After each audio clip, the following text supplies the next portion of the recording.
Welcome back to the Cardinal Report. Joining us now is North Central Sports Information Director, Clark Teuscher. Clark, thanks for checking in. It's good to be back.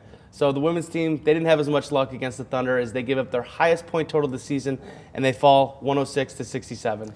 Yeah, regardless of the style of play, in the CCIW, if you're off your game a little bit, you could be in for a long evening, and it's certainly what happened there. They really were just kind of off the mark, shooting the ball for the whole night, and when you have an offense like that's predicated on outside shooting, that unfortunately can tend to be the result. Yeah, you mentioned the new offense they're running. It's really shoot and shoot often. They don't really settle for long 2-point jumpers. It's either a 3-point basket or a layup. Do you think that's sort of like they're living and dying by the three as of right now?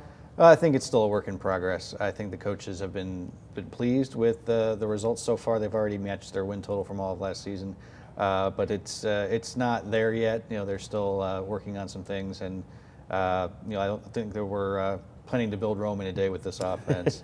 A lot of full court pressing. It's a lot to get used to when it's such a radical change from what you've done in the past. So I think part of it's going to be recruiting players that fit that style well, and continuing to bring in those kind of players, and also just the ones that are still here, continuing to do the little things every day to try and to make that offense work. It's just going to take some time, I think. No, you mentioned bringing in players. It seems that last few seasons they've been maybe 8, 9 deep, but this year they're playing everybody on the roster with that new offense. It's almost like hockey where they're line changing every so often.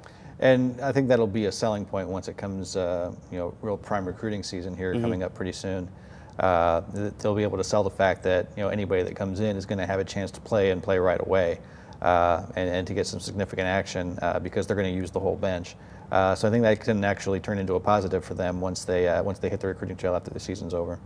And also going on campus this weekend, it didn't count for any records or anything, but a lot of old Cardinals made the trek to the field house for the alumni indoor track meet. This has become an event that's going on almost 30 years now, where they bring all the alumni back to compete in races, and the varsity teams are there as well. They had a chance to raise the banners for last year's indoor track championship and the cross country championship from this past fall.